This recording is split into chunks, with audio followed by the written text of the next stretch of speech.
नमस्कार। मनुष्य होने का सबसे बड़ा गुण क्या है? आप में से अधिकांश शायद मुझे कहेंगे विवेकशीलता, क्योंकि कहीं ना कहीं बचपन से ही हमें सिखाया गया है कि विवेक ही वह महागुण है जिससे कि मनुष्य पशुओं से भिन्न है एवं उनसे श्रेष्ठ है। किंतु दोस्तों, मैं यहाँ कहना चाहूंगी कि मनुष्य होने का सबसे बड़ा गुण है संवेदनशीलता। जब तक मनुष्य दूसरों के दुख से दुखी होता रहता है, किसी की दारुण व्यथा का वह स्वयं अनुभव कर पाता है, वह मनुष्य बना रहता है। किंतु आज के समय में एकल परिवारों का चलन, समय का अभाव, नीचता की चाह जैसे विभिन्न कारणों से हम अपने परिवार एवं समाज से दूर होते जा रहे हैं, या कम शब्दों में कहूँ तो इंसान इंसान से दूर होता जा रहा है। ऐसे में मानवता एक बहुत ही गंभीर चुनौती का सामना कर रही है। चुनौती है मानवीय संवेदनाओं को जीवित रखने की चुनौती।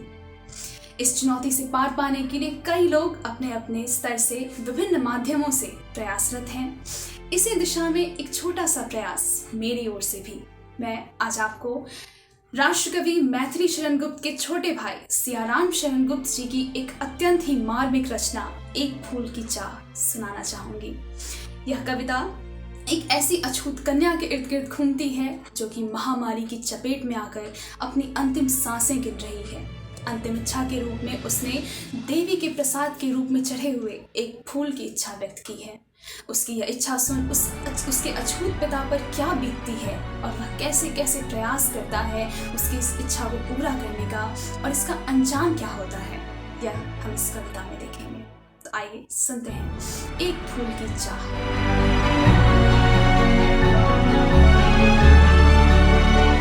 उद्वेलित कर अश्रु राशियां, हृदय चिताएं धधकाकर, महामारी प्रचंड हो फैल रही थी इधर उधर। शिनकंठ मृत वत्साओं का करुण रुदन दुर्दांत वेदांत, भरे हुए था निज श्रव में हाहाकार अपार अशांत। बहुत रुकता था सुखिया को न जा खेलने को बाहर, नहीं खेलना रुकता उसका, नहीं ठहरती वह पल भर।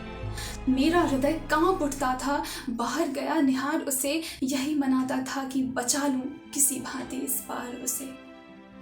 भीतर जो डर रहा छिपाए, हाय वही बाहर आया। एक दिवस सुखिया के तनु को ताप तप्त मैंने पाया, ज्वर में विह्वल हो बोली वह, क्या जानू किस डर से डर, मुझको देवी के प्रसाद का एक फूल ही दो लाकर। क्रमशः कंठ क्षीण हो आया, शिथिल हुए अवयव सारे, बैठा था नव नव उपाय की चिंता में मैं मन मारे।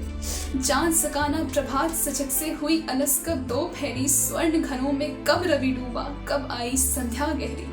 चारों ओर दिखलाई दी बस अंधकार की ही छाया, छोटी सी बच्ची को कृस में कितना बड़ा तिमिर आया। ऊपर विस्तृत महाकाश में चलते से अंगारों से झूसी सी जाती थी आंखें जगमग जगते तारों से। देख रहा था जो सुस्थिर हो नहीं बैठती थी क्षण भर, वही चुपचाप पड़ी थी अटल शांति सी धारण कर। सुनना वही चाहता था मैं, स्वयं ही उसे उकसाकर, मुझको देवी के प्रसाद का एक फूल ही दो लाकर। ऊंचे शैल शिखर के ऊपर मंदिर था विस्तीर्ण विशाल, स्वर्ण कलश सर से जुड़े से थे पाकर समुदित रवि का जाल। दीप धूप से आमोदित था मंदिर का आंगन सारा, भीतर बाहर गूंज रही थी मुखरित उत्सव की धारा। भक्त वृंद मृदु मधुर कंठ से गाते थे सभक्ति मुद में, पतित तारिणी पाप हारिणी माता तेरी जय जय जय, माता तेरी जय जय जय। मेरे मुख से भी निकला, बिना बढ़े ही आगे को न जाने मैं किस बल से ढिकला। मेरे दीप फूल लेकर वे अम्बा को अर्पित करके, दिया पुजारी ने प्रसाद जब आगे को अंजलि भर के। भूल गया उसका लेना झट परम लाभ सा पाकर मैं, सोचा बेटी को माँ के ये पुण्य पुष्प दो जाकर मैं। सिंहपौर तक भी आंगन से नहीं पहुँचने मैं पाया कि सहसा यह सुन पड़ा, देखो कैसे यह अछूत भीतर आया।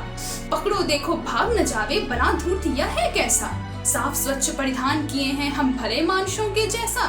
मंदिर में घुसकर पापी ने किया अनर्थ बड़ा भारी, कलुषित कर दी है मंदिर की चिरकालिक शुचिता सारी। क्या मेरा कलुष बड़ा है माता की महिमा से भी? क्या हूँ मैं किसी बात में आगे देवी की गरिमा के भी? माँ के भक्त हुए तुम कैसे करके यह विचार खोटा? माँ के सम्मुख ही तुम माँ का गौरव करते हो छोटा।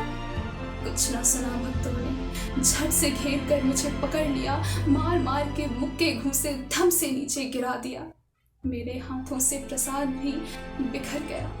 हाय सबका सब, अभागी बेटी तुझ तक कैसे पहुंच सके यह अब? न्यायालय ले गए मुझे वे, 7 दिवस का दंड विधान मुझको हुआ था मुझसे देवी का महान अपमान। मैंने स्वीकृत किया दंड व शीश झुकाकर चुप ही रहे। उस असीम अभियोग दोष का क्या उत्तर देता, क्या कहे? 7 रोज ही रहा जेल में, या कि वहां सदियां बीती, अविश्रांत बरसा करके भी आंखें तनिक नहीं रीती। दंड भोग कर जब मैं छूटा, पांव न उठते थे घर को, पीछे ठेल रहा था कोई भय जर्जर तनुपंजर को।